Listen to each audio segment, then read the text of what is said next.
Namaskaram, Radhe Krishna. Welcome to Karma Free Kitchen. இது ஒரு cooking ஷோலாம் கிடையாது. இது வந்து செலிப்ரேட்டிங் பிரசாதம் அந்த கான்செப்ட், கர்மா ஃப்ரீ கான்செப்ட். கர்மா ஃப்ரீன்றது வந்து ஒரு டிட்டாச்மெண்ட் கான்செப்ட். இது இந்த சுகம் துக்கம் ரெண்டையும் ஒன்றா பாவிச்சு வாழுங்க அப்படின்னு பெருமாள் சொல்றாரு இல்லையா. ரெண்டு தான் ஒன்றா பாவிக்கணும்ன்றதை விட பாவிக்கிறது எப்படின்னா, இதனாலையும் நம்ம டிஸ்டர்ப் ஆக வேண்டாம், அதனாலையும் டிஸ்டர்ப் ஆக வேண்டாம். சம்டைம்ஸ் நமக்கு கஷ்டமாக தான் இருக்கும், துக்ககரமாக ஏதாவது ஒரு விஷயம் நம்ம வாழ்க்கையில் நடக்கிறது வச்சுக்கோங்க, கஷ்டமாக தான் இருக்கும். ஆனால் அப்படியே நம்ம அந்த கஷ்டத்திலேயே இருந்து வாழ்ந்து அழிஞ்சிடக்கூடாது இல்லையா. அதுலேருந்து மீண்டு வரணும். ரெண்டுத்தையும் வந்து சமமாக பாவிச்சு, துக்கம் வரும்போது ரொம்ப கவலைப்படாதீங்க, சந்தோஷம் வந்துடுத்துன்னு ஓஹோன்னு குதிச்சு பண்ணாதீங்க, சாந்தமாகவே வாழுங்கோ அப்படின்னு பெருமாள் வந்து பகவத்கீதையில சொல்றாரு. ஸோ அந்த மாதிரி எல்லாத்துலேயுமே இந்த கர்மா ஃப்ரீ, அந்த எதுலேயுமே ஒரு டிட்டாச்சா இருந்து அதை விட்டு ஒதுங்கி ஒரு அது, ஆனால் அந்த வேலைகளை செய்யணும். நாம் கடமையை செய்யறதுலேருந்து நாம் விலகிடக்கூடாது. ஆனால் அந்த கடமையோட ரிசல்ட்ஸ், கான்சிக்வன்சஸ் அப்படின்னு சொல்கிறோம் இல்லையா, அது மேலே ரொம்ப அட்டாச்சா இல்லாமல் வாழற ஒரு அப்ரோச் தான் கர்மா ஃப்ரீ. ஸோ அந்த அப்ரோச் பற்றி டிஸ்கஸ் பண்ணுற ஒரு இடம் இந்த கர்மா ஃப்ரீ கிச்சன். ரொம்ப சாதாரணமான ஒரு இடம் தான். ரொம்ப எல்லா இல்லத்தரசிகள் எப்படி வச்சுட்டு இருப்பாங்களோ, இது வந்து ஒரு சொபிஸ்டிகேட்டட் லக்ஸூரியஸ் கிச்சன்லாம் கிடையாது. அம்மா இந்த பக்கமே காட்டிட்டு இருக்கா, அந்த பக்கம் காட்டினாதான் தெரியும் எத்தனை வேலைகள் அங்கே நான் பண்ண வேண்டியது இருக்கு அப்படின்னு சொல்லிட்டு நான் அம்மா கிட்ட கெஞ்சி குத்தாடி, அம்மா இப்படியே ஃபோக்கஸ் பண்ணுங்க அப்படின்னு சொல்லியிருக்கேன். ஸோ இன்னைக்கு வந்து இந்த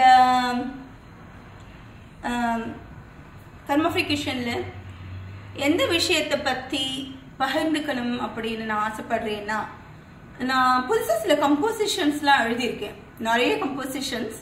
ஏன்னா என் குழந்தைங்க வந்து இப்போ மியூசிக் கற்றுக்கிறா. சங்கராபரணம் எல்லாம் அவள் டீச்சர் வந்து ரொம்ப சிரமப்பட்டு இவாளுக்கு கற்றுக் கொடுக்க முயற்சி பண்ணிட்டு இருக்காரு அவரும். ஸோ குழந்தைங்க கற்றுக்கும் போது எனக்கும் ஒரு ஆசை, நாம கூட கம்போசிஷன்ஸ் எல்லாம் எழுதலாம் சங்கராபரணத்தில் அப்படின்னு சொல்லிட்டு. ஸோ நான் கூட நிறைய கம்போசிஷன்ஸ்லாம் பண்ணியிருக்கேன். அது ஒரு ஆல்பமாக போட்டால் எப்படி இருக்கும்னு ஒரு ஆசை. இப்போ பார்த்தாலும் பெரிய பெரிய மியூசிஷியன்ஸ் ஆல்பம் போடுறாங்க, பெரிய பெரிய சிங்கர்ஸ் ஆல்பம் போடுறாங்க, அதெல்லாம் நீங்க பார்த்துட்டு இருக்கீங்க இல்லையா. சாதாரணமா மியூசிக் பத்தி ஒண்ணுமே தெரியாதவங்க இப்ப சமையல் கட்டுல வந்து இந்த சத்தம், இந்த மாதிரி சத்தம் தான் நிறைய கேட்டு இதுதான் சங்கீதமா, இதுதான் எங்க கச்சேரி நடக்கிற இடம். ஸோ இந்த சமையல் கட்டுல இருந்து சில பாடல்கள்லாம் வந்து எப்படி இருக்கும் அப்படின்னு யோசனை பண்ணும்போது, பாத்ரூம் சிங்கர்ஸ்லாம் கேள்விப்பட்டிருப்பீங்க, ஆனா கிச்சன் சிங்கர்ஸ் கூட இருக்காங்க என்ன மாதிரி. ஸோ அவங்க கிட்ட இருந்து ஒரு ஆல்பம் வந்து அது எப்படி இருக்கும் தெரியுமா. இந்த ஆல்பம் முழுக்க முழுக்க என்னுடைய சொந்த உழைப்பு, நானே கம்போஸ் பண்ணேன் சங்கராபரண ராகத்துல. ஸோ அது உங்களோட ஷேர் பண்ணிக்கணும்னு ஆசைப்படுறேன். எல்லாருக்கும் இருக்கு இல்லையா ஒரு ஆசை, நம்மளை வந்து எல்லாரோடையும் பகிர்ந்துக்கணும், எல்லாரையும் தெரிஞ்சுக்கணும், கூடியிருந்து குளிர்கள், சோஷியலைசிங் அப்படின்னு சொல்றது இல்லையா. அந்த அந்த ஆசை எனக்கும் இருக்கு, எல்லாரோடையும் சோஷியலைஸ் பண்ணணும், எல்லாரோடையும் கூடியிருந்து இந்த வாழ்க்கையை அழகா அனுபவிக்கணும் அப்படின்னுட்டு அந்த ஒரு ஆசைக்காக தான் உங்களோட பகிர்ந்துக்கிறேன். உங்களெல்லாம் கொடுமைப்படுத்தணும், டார்ச்சர் பண்ணணும் அப்படின்ற எண்ணம் எல்லாம் கிடையாது. நீங்க ஏற்கனவே பாவம் இந்த இசை மேதாவிகளாலும் நிறைய இன்னல்களுக்கு உள்ளாகுகிறீர்கள். நான் வேற உங்களை எதுக்கு இன்னல் படுத்தணும் அப்படி கிடையாது. இட்ஸ் ஜஸ்ட் என்ன சொல்றது, ஒரு விளையாட்டுத்தனமான ஆல்பம். நானும் வந்து கம்போஸ் பண்ணியிருக்கேன் இல்லையா, அதையும் எல்லாருடையும் பகிர்ந்துக்கணும்ட்டு. சங்கராபரணம் ராகம் இந்த முழுக்க முழுக்க சங்கராபரண ராகத்திலேயே இருக்கும்ட்டுன்னா நான் உங்களுக்கு சொல்ல மாட்டேன். ஸோ அதனுடைய ஜன்னிய ராகங்கள், குறிஞ்சி அதெல்லாம் கூட இருக்கும். ஏதாவது கிரெடிட் இருந்தால் பாவம் என்னுடைய குழந்தையுடைய மியூசிக் டீச்சர், அவருக்கு தான் போய் சேரணும். நான் பாடுறது சுமாராக இருந்ததுன்னா கூட, ஏன்னா என் குழந்தைங்க பாடி பாடி அவர் பாடி பாடி கேட்டு கேட்டு இந்த அடியனுக்கும் ஞானம் கொஞ்சம் மண்டையில பாட்டுனா என்னன்னு கொஞ்சம் ஏறி இருக்கு. ஸோ இப்போ நானே கம்போஸ் பண்ண சில பாடல்கள் எல்லாம் உங்களோட பகிர்ந்துக்க போறேன். சங்கராபரண ராகம் composed by Shyama Ramanujadase.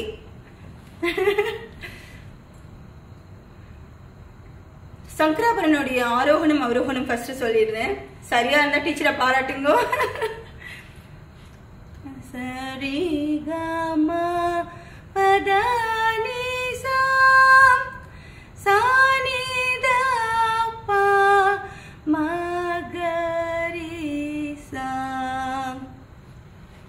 இது வந்து சங்கராபரணம் ராகத்தோட ஆரோகணம் அண்ட் அவரோகணம் அப்படிதான் நினைக்கிறேன். இப்போ இதை நான் கம்போஸ் பண்ண பாட்டெல்லாம் உங்களோட ஷேர் பண்ணிக்கிறேன். திருப்பாவைன்னு சொல்லி புதுசாக ஒன்று கம்போஸ் பண்ணியிருக்கேன். நானே கம்போஸ் பண்ணது தான். நீங்கள் திருப்பாவைன்னு எப்பயாவது எங்கேயாவது கேள்விப்பட்டிருப்பீங்க. அது ஆண்டாள் பண்ணது, ஆண்டாள் தாயை பண்ணது. பட் இந்த திருப்பாவை நானே கம்போஸ் பண்ணது. அதுலேருந்து ஒரு பாட்டு சங்கராபரண ராகத்தில். ஒருத்தி மகனாய் பிறந்த ஓரிரவில் ஒருத்தி மகனாய் ஒளித்த மலர ஒருத்தி மகனாய் பிறந்த. ரொம்ப கொதிக்கிறது அது. அது கேட்டு உங்களுக்கு யாருக்கும் எந்த கொதிப்பு ரத்த கொதிப்பு எல்லாம் வரக்கூடாதுன்னு நினைக்கிறேன். ஏன்னா இப்படிலாம் நான் பாட்டு கம்போஸ் பண்ணியிருக்கேனே அப்படின்னு சொல்லிட்டு. தருக்கிலானாகி தான் தெங்கு நீந்த தருக்கிலானாகி தான் தெங்கு நினைந்த கருத்தை பிழை பெத்த கம்சனின் மகிழ்ச்சினில் கருத்தை பிழை பெத்த கம்சனின் மகிழ்ச்சினில் நிருப்பென நின்ற நெடுமாலே நெருப்பென நின்ற நெடுமாலே உன்னை அறுத்தித்து வந்தோம் பறை தருதியாக அறுத்தித்து வந்தோம் பறை தருதியாக. திருத்தக்க செல்வமும் சேவகமும் யாம் பாடி திருத்தக்க செல்வமும் சேவகமும் யாம் பாடி வருத்தமும் தீர்ந்த மகிழ்ந்தேலோ எம்பாவாய் வருத்தமும் தீர்ந்த மகிழ்ந்தேலோ எம்பாவாய் முருத்தி மகனாய் பிறந்த கண்ணன் முருத்தி மகனாய் பிறந்த நம் கண்ணன் முருத்தி மகனாய் பிறந்த. இது நானே கம்போஸ் பண்ண திருப்பாவே. சரி, யாருக்கும் ரத்த கொதிப்பு எதுவும் வரலையே இது கேட்டு. 2 விஷயத்துக்கு கட்டாயம் வந்திருக்கும் ஒரு சிலருக்கு. அது வந்து சரியான புரிதல்கள் இல்லாதவர்களுக்கு. இது அப்படியே திருப்பாவை மாதிரியே இருக்கே. இந்த ராகத்துல அரியக்குடி ராமானுஜா ஐயங்கார் அழகா இந்த ராகத்துல இந்த மாதிரி, ஆனா அவர் ரொம்ப நல்லா பாடி இருப்பாரே, நீ ரொம்ப மட்டமா பாடிட்டு நீயே கம்போஸ் பண்ணிருக்கியே அப்படின்னு உங்களுக்கு கோவம் வரலாம். ஆனா நல்லா உன்னிப்பா கவனிச்சேன்னா அதுல கண்ணன்னு ஒரு வார்த்தை புதுசா சேர்த்திருப்பேன். அது என்னுடைய சொந்த முயற்சியில நானே சேர்த்த வார்த்தை கண்ணன். அவர் வந்து கஞ்சனின் வயிற்றில்னு பாடியிருப்பார். ஆண்டாளும் கஞ்சனின் வயிற்றில் தான் பாடியிருப்பார். நான் கம்சனின் வயிற்றில்னு என்னுடைய சொந்த முயற்சி போட்டு அதுல நான் புது புது வரிகள்லாம் ஆட் பண்ணியிருக்கேன். ஸோ இந்த கம்போசிஷன் எனக்கு தான் சொந்தம். சரியா? இன்னும் இந்த கரண்டியாலே என்ன அடிக்கலான்னு இருக்கேன். நான் சிட்னில இருக்கேன். எங்க கிஷனுக்கு வர்றது அவ்வளவு சுலபம் கிடையாது. 2 மாடி ஏறி வரணும். என்ன அடிக்கிறது அது மாதிரி வன்முறையிலலாம் ஈடுபடாதீங்கோ, உங்களுக்கும் நல்லது கிடையாது. நான் அந்த சாத்வீகமான முறையில கர்மா ஃப்ரீயா வாழணும்ட்டு முயற்சி பண்ணிட்டு இருக்கேன். அந்த பிலாசபியை எல்லோரோடையும் பகிர்ந்துக்க நினைக்கிறேன். ஸோ இந்த ஆல்பம் கூட அந்த பிலாசபி எல்லார்கிட்டையும் ஷேர் பண்ணிக்கிற ஆல்பம் தான். சரி, சங்கராபரணம்ல நிறைய கம்போசிஷன்ஸ் எல்லாம் பண்ணியிருக்கேன்னு சொன்னே வேற கம்போசிஷன் ஏதாவது சொல்லுன்னு கேட்கலாம். இது வந்து நான் எப்பவுமே அன்னாடம் இந்த மாதிரி பிரசாதம் பண்ணா பெருமாளுக்கு வச்சுட்டு மனசுலயே அவளுக்கு கல்யாணம் பண்ணிடுவேன். அது எங்க ஆத்து பெருமாள் நித்திய கல்யாண பெருமாள், தாயாருக்கும் பெருமாளுக்கும் அழகா கல்யாணம் மனசுலயே நான் பண்ணிடுவேன். எங்க ஆத்துல எப்பயுமே அவ கல்யாண கோலத்துல தான் காட்சி தருவா. எங்க கோவில் ஆழ்வார்ல இருக்க தாயாரையும் பெருமாளையும் சொல்லிட்டு இருக்கேன். எங்க ஆத்துல அங்கங்க பெருமாள் இருப்பார். அவர் இங்கதான் வைக்கணும்ட்டு எல்லாம் சொல்றது இல்ல, பெருமாளோடு தான் நாங்க வாழ்ந்துட்டு இருக்கோம். இந்த கம்போசிஷன் கேளுங்க. இது கேட்டா கூட உங்களுக்கு அடிக்கணும்னு தான் தோணும். அதுல எந்த சந்தேகமும் எனக்கு இல்லை. ஆனா இந்த கம்போசிஷன் என்னது, அது நான் ரொம்ப உறுதியா இருக்கேன். எனக்கு இதுல எந்த சந்தேகமும் கிடையாது. இது வந்து அதுக்குள்ள புக்கெல்லாம் போட்டுட்டேனேன்னு நினைச்சிடாதீங்க. சும்மா இப்படி வச்சுட்டு இருக்கிறது கொஞ்சம் தைரியத்துக்காக. நீங்க நிறைய திருவிழாக்கள், இந்த திருமணங்கள் அங்கெல்லாம் பார்ப்பீங்க இந்த கம்போசிஷனு. அதுக்குள்ள நான் போட்டதெல்லாம் திருவிழாக்களுக்கும் திருமணங்களுக்கும் வந்துடுதான்னு நீங்க கேட்கலாம். நான் பெரிய செலிபிரிட்டி, என்ன பண்றது, வந்துடுத்து. மாலை சாத்தினாள் சீதை, மாலை சாத்தினாள், மாலை மாற்றினாள் கோதை, மாலை மாற்றினாள், மாலை சாற்றினாள் கோதை, மாலை மாற்றினாள், மாலை சாற்றினாள் கோதை, மாலை மாற்றினாள், மாலடைந்த மதிலரங்கன் மாலை அவர்த்தம் மார்பிலே மையலாள் தையலாள் மாமலை கருத்தினாள், மையலாள் தையலாள் மாமலை கருத்தினாள், மாலை சாத்தினாள் கோதை, மாலை மாற்றினாள். இந்த கம்போசிஷன் இது கூட நானே தான் சீதை ராதை அங்கங்க நானே போட்டு புதுசா கம்போஸ் பண்ணியிருக்கேன். அப்புறம் சங்கராபரணம் ராகத்துல சீதா கல்யாண வைபோகமே, ராதா கல்யாண வைபோகமே, பவனஜ ஸ்துதி பாத்திர பாவன சரித்ர, ரவி சோமவர நேத்ர, ரமணீய காத்ரா, சீதா கல்யாண வைபோகமே. இது தியாகராஜெல்லாம் எழுதுனது இல்லை, நானே தான் எழுதினேன். அவருக்கு ராதான்னா என்னன்னே அந்த டைம்ல தெரிஞ்சிருக்கோமான்னு எனக்கு தெரியல. எனக்கு கொஞ்சம் ஞானம் அதிகமா இருக்கிறதால, பக்தி அதிகமா இருக்கிறதால பெருமாள் எனக்கு கொஞ்சம் இப்படி எக்ஸ்ட்ராலாம் வச்சு கம்போஸ் பண்ண அனுமதிச்சிருக்காருன்னு நினைக்கிறேன். இது என்னுடைய ஓன் கம்போசிஷன், சொந்த உழைப்பு போட்ட கம்போசிஷன் தான். கொதிச்சுட்டு தான், இன்னும் அது கொதிச்சுட்டே இருந்தது, கொஞ்சம் சிம் பண்ணியிருக்கேன், ரொம்ப கொதிக்க வேணாம் அப்படின்னு சொல்லிட்டு. ஸோ எங்க பெருமாளுக்கு குழம்பு தான் தயாராகிட்டு இருக்கு. இது நானே பண்ண கம்போசிஷன் தான். அது இது வந்து சங்கராபரணத்துடைய ஜெனிராகம், குறிஞ்சியில இருக்கிற ராகம். இன்னொரு ராகம் என்னை பார்த்து அன்னமாச்சாரியார் ரொம்ப இன்ஃப்ளூயன்ஸ் ஆகி எழுதினார். ஆனா முதல்ல நான் தான் கம்போஸ் பண்ணேன் இந்த பாட்டு. ஆனா அதை பார்த்து அன்னமாச்சாரியார் இன்ஸ்பயர் ஆயிட்டார். அவர் வந்து லிரிக்ஸ் எல்லாம் எழுதினார். சில மகானுபாவர்களுக்கு அழகா கம்போசிஷன்ஸ் போட்டிருக்காங்க. எம்எஸ் அம்மா கூட அவங்களுக்கு அப்ப நான் வாட்ஸ்அப்ல தான் பாடி பாடி அனுப்பிச்சேன். அதை பார்த்து அவங்க பிராக்டிஸ் பண்ணி நிறைய கான்சர்ட்ஸ்ல எல்லாம் கொடுத்துருக்காங்க. எம்எஸ் அம்மா கொடுத்துருக்காங்களா? கூகுள் பண்ணி பாருங்க, அவங்க பாடி இருக்கும் எங்கேயாவது. இந்த கம்போசிஷன் கூட குறிஞ்சி சங்கராபரணம் பேஸ் பண்ணி தான் அடியன் பண்ணதுதான்.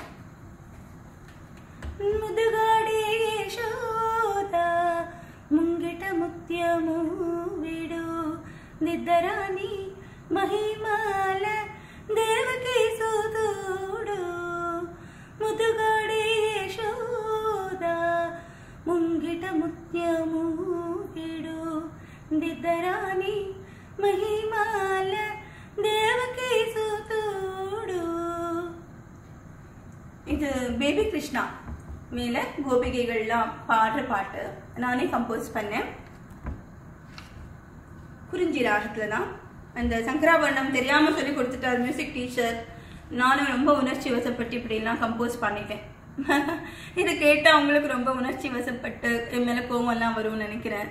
இல்ல ஏதோ ஒரு ஆசை மியூசிக் ஆல்பம் எல்லாம் வெளியிடலாம் அப்படின்னு சொல்லிட்டு நான் மாசம் மாசம் நானும் ஒரு ஆல்பம் சொந்தமா கம்போஸ் பண்ணி பக்தி பாடல்கள், கர்நாடக இசையை யூஸ் பண்ண பக்தி பாடல்கள், பஜனை சங்கீதமா வெளியிடலான்ட்டு இருக்கேன்.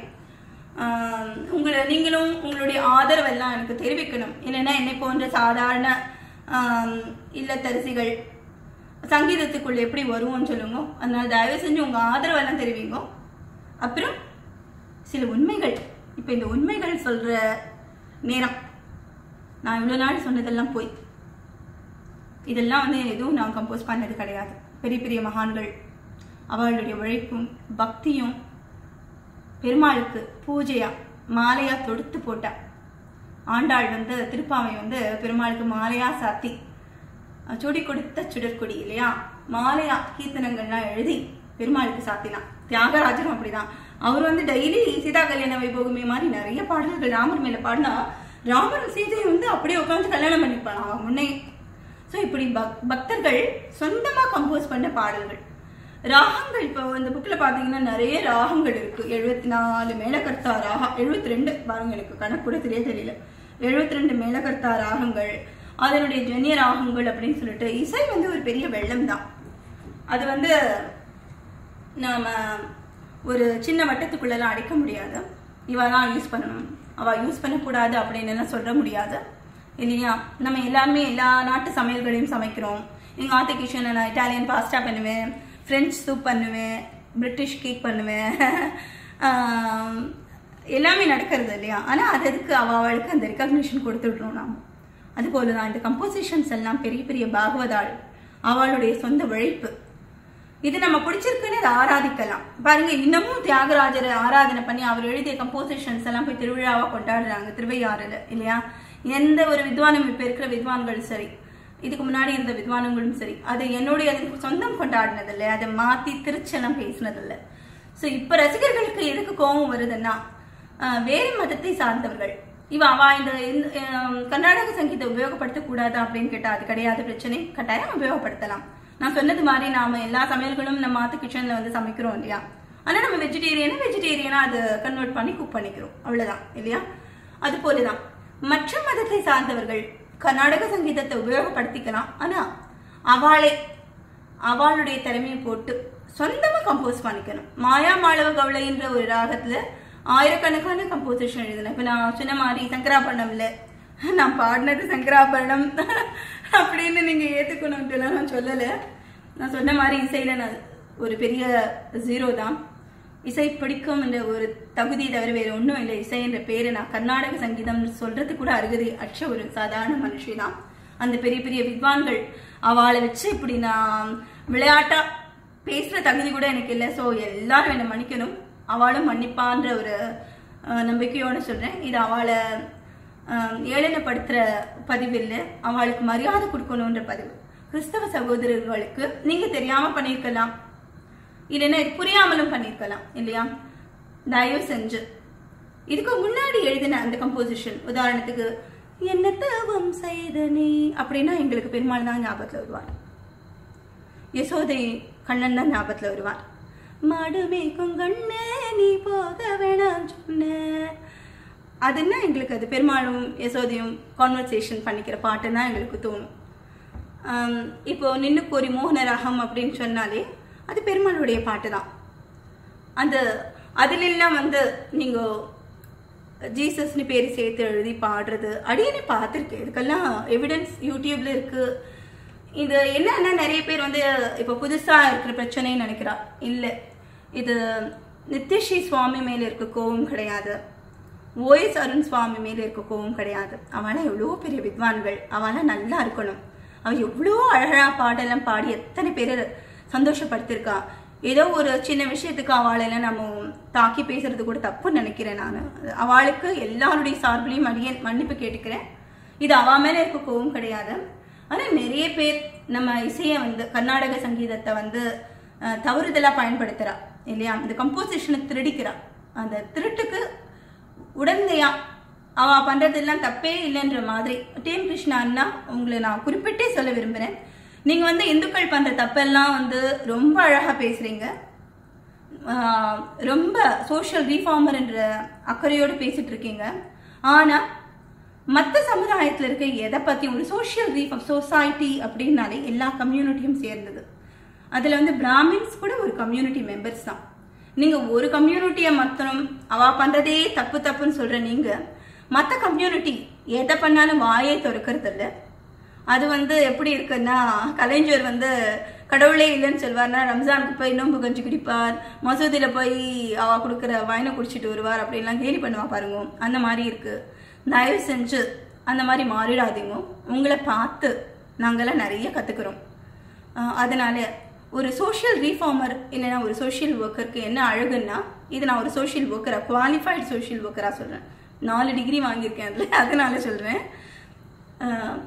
எது சோஷியல் ஒர்க்கருக்கு அழகுன்னா, 2 பக்கம் இருக்கிற நியாயத்தையும் வாங்கி 2 பேருக்குமே அழகா சொல்லணும், 2 பேருடைய மனசும் புண்படாம. கிறிஸ்தவ சகோதரர்கள் கர்நாடக சங்கீதத்தை உபயோகப்படுத்தக்கூடாதுன்னா கிடையாது, உபயோகப்படுத்தலாம்.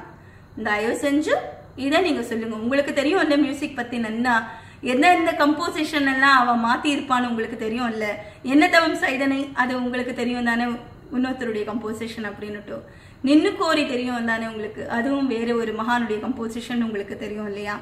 ஏன்னா அடியனுக்கு இந்த ஞானம் கிடையாது, அவ பேர் கூட இப்ப டக்குன்னு ஞாபகத்துல வர மாட்டேன்றது. ஆனா நீங்கெல்லாம் அதுல எவ்வளவு ஞானம் உடையவர்கள். ஆனா நீங்க அதை பத்திலாம் வாயை திறக்காம எப்ப பார்த்தாலும் ஒரே கம்யூனிட்டியே அடிக்கடி புண்படுத்துற மாதிரி நீங்க பேசிட்டே இருக்கீங்கன்றதுதான் ஒரே ஒரு வருத்தமா இருக்கு. தயவு செஞ்சு உங்களை மாதிரி பெரிய பெரிய வித்வான்கள் இதை புரிஞ்சுக்கோங்க. ரசிகர்கள் உங்க எல்லாரையுமே ஆராதிக்கிறோம், வணங்குறோம், நீங்க எல்லாருமே மரியாதைக்கு உரியவர்கள். ஆனா நீங்க மரியாதை செலுத்த வேண்டிய அந்த கம்போசிஷன்ஸ் எல்லாம் நம்மளுக்கு எழுதி கொடுத்த அந்த பெரிய மகானுபாவர்களை கூட மதியுங்க. அவ அந்த காலத்துல பேட்டன்ட் அப்படின்னு எல்லாம் ஒன்னும் எழுதி வைக்காம, ஏன்னா அப்ப எல்லாருமே தர்மத்துல வாழ்ந்தா, சத்தியத்துக்கு மதிப்பு கொடுத்தா. இப்படி எல்லாம் பேட்டன்ட் எழுதி கொடுக்கணும், எழுதி வைக்கணும் அப்படின்னா அவளுக்கு தோணுது கிடையாது. யாருமே அடுத்த ஒரு சொத்துக்கு திருடி விற்கணும்னு நினைச்சதில்லை. எந்த மும்மூர்த்திகளும் அதுக்கு முன்னாடி எழுதின மும்மூர்த்தியோடைய பாடலை எடுத்து நான் எழுதினு சொந்தம் கொண்டாடுதுன்னு கிடையாது. தானே இசைக்கு பங்களிக்கணும்ன்ற ஒரு உண்மையான ஆர்வம் உடையவர்களா இருந்தாங்க. அதனால இந்த பிரச்சனை அந்த காலத்துல வரல, இப்பதான் வருது. ஏன்னா இப்போ இந்த தர்மம் ரொம்ப மலிஞ்சு போறது, தர்ம சிந்தனை ரொம்ப மலிஞ்சு போறது. எல்லா இடத்துலயும் போய் பித்தலாட்டம், நம்மளுக்கு நல்ல பேர் வரணும்னு சொன்னா, இல்லைன்னா அந்த வந்த பேர் நம்ம காப்பாத்தி வச்சுக்கணும்னா, யாராவது நம்மளுக்கு ஒரு அவார்டு கொடுத்துட்டாங்க வச்சுக்கோங்க, உடனே நம்ம ஒரு சோஷியல் ஒர்க்கர் ஆயிடுவோம், சோஷியல் ரீஃபார்மர் ஆயிடுவோம். அந்த அவார்டை நம்ம தக்க வச்சுக்கணும், அந்த பேரை தக்க வச்சுக்கணும்னு சொல்லிட்டு நியாயத்தை பத்தி வாயை திறக்காம நாம இருக்கிறோம். டீம் கிருஷ்ணா தயவு செஞ்சு வாய் தருங்க, நியாயத்துக்காக வாய் தருங்க. அது எந்த கம்யூனிட்டியா இருந்தாலும் சரி, நீங்க பிறந்த கம்யூனிட்டியும் உள்ளடக்கிண்டோ. எங்க ஆத்துக்காரர் இந்த வீடியோ எடுக்கல, எங்க அம்மா தான் எடுக்கிறா. அண்ணா இதையும் சொல்லணும், எங்க ஆத்துக்காரர் வீடியோ எடுத்திருந்தா எனக்கு கட்டாயம் டைவர்ஸ் பண்ணிட்டு இருப்பாரு. ஏன்னா அந்த அளவுக்கு எங்க ஆத்துக்காரர் உங்களுடைய ஃபேன், நானும் உங்களுடைய ஃபேன். ஆனா உங்க மியூசிக்கு மாத்திரம், ஆனா உங்க சோஷியல் ஒர்க்குக்கும் நான் ஃபேனா இருக்கணும்னு தான் ஆசைப்படுறேன். தயவு செஞ்சு உண்மையை சொல்லுங்க, அப்ப நான் உங்க சோஷியல் ஒர்க்குக்கும் ஃபேன் ஆயிடுவேன். அடியே எந்த தப்பு பண்ணியிருந்தாலும் டீம் கிருஷ்ணா அண்ணா உங்களோட உங்களையும் சேர்த்து எல்லா பெரிய பாகவதர்கள், குறிப்பா ஆண்டாள், ஏன்னா ஆண்டாள் தாயார் எழுதின திருப்பாவை நான் கொஞ்சம் அப்படி இப்படிலாம் பாடிட்டேன். அதனால எல்லாரும் என்னை மன்னிச்சுக்கோங்க. இது இந்துக்களுக்கும் கிறிஸ்தவர்களுக்கும் பிரிவினை உருவாக்குறதுக்கோ இல்லைன்னா கர்நாடக சங்கீதம் இந்துக்களுது அதனால நீங்க பாடக்கூடாது சொல்றதுக்கோ கிடையாது. உறுதியா சொல்றேன், கர்நாடக சங்கீதம் இந்துக்களுடைய சங்கீதம். ஏன்னா புரந்தரதாசர் தான் அதுக்கு பிதாமகர். யார் வந்தாலும் அதை மாற்ற முடியாது. இந்தியாவில தான் கர்நாடக சங்கீதம் இருந்திருக்கு. நம்மளுடைய பாரம்பரிய சங்கீதம்னு யாராவது கேட்டோம்னா அது கர்நாடக சங்கீதம் தான் நம்ம எல்லாருமே சொல்லுவோம். அதனால இது இந்துக்களுடைய சங்கீதம். ஆனா இந்துக்களுக்கு எந்த அப்ஜெக்ஷனும் கிடையாது. கிறிஸ்தவர்கள், இஸ்லாமிய மதத்தவர்கள் அவளே சொந்தமா அவ பெருமாள் மேல புதுசா கம்போசிஷன் எழுதிக்கலாம் இல்லையா. புளியோதரை யாராத்துலயும் சமைச்சுக்கலாம் இல்லையா. ஆனா அவ சொந்த உழைப்புல அது செஞ்சுப்பா. அப்படி இருக்கும்போது யாருக்கும் எந்த அப்ஜெக்ஷன் இல்லை. ஸோ இது அந்த கோணத்துல பாருங்க, அப்போ யாருக்கும் பிரச்சனை வராது. தயவு செஞ்சு பெரிய பெரிய வித்வான்கள், மகான்கள், பக்தர்கள் எழுதிய கம்போசிஷனை விட்டுடுங்க. உங்க பக்தியில உங்க பெருமாளுக்கு, இது நான் சொல்றது கிறிஸ்தவர்களுக்கும் இஸ்லாமியர்களுக்கும், உங்க பக்தியில உங்க பெருமாளுக்கு நீங்களே புதுசா கம்போஸ் பண்ணுங்க. புதுசா மாலை தொடுத்து உங்க சுவாமிக்கு சூட்டுங்க. அதுதான் சொல்ற ஒரே விஷயம். அண்ணா நீங்க கூட மாசம் கம்போசிஷன்லாம் எழுத போறேன்னு சொல்லியிருக்கீங்க. அல்லா மேல, ஜீசஸ் மேலே எல்லாம் அது உங்க சொந்த கம்போசிஷனா இருக்கும்னு தான் அடியே நினைக்கிறேன். நீங்க யாரையும் காப்பி பண்ண மாட்டீங்கன்ற உறுதியா நினைக்கிறேன். நானும் மாசம் இது போல ஏதாவது ஒரு வீடியோல உங்களுக்குன்னா இந்த கர்நாடக இசை கலைஞர்களுக்கு சோதனை கொடுக்கலான்னு இருக்கேன். ஏன்னா நானும் இப்ப கத்துக்கிறேன் மியூசிக். அடியே ராதே கிருஷ்ணா.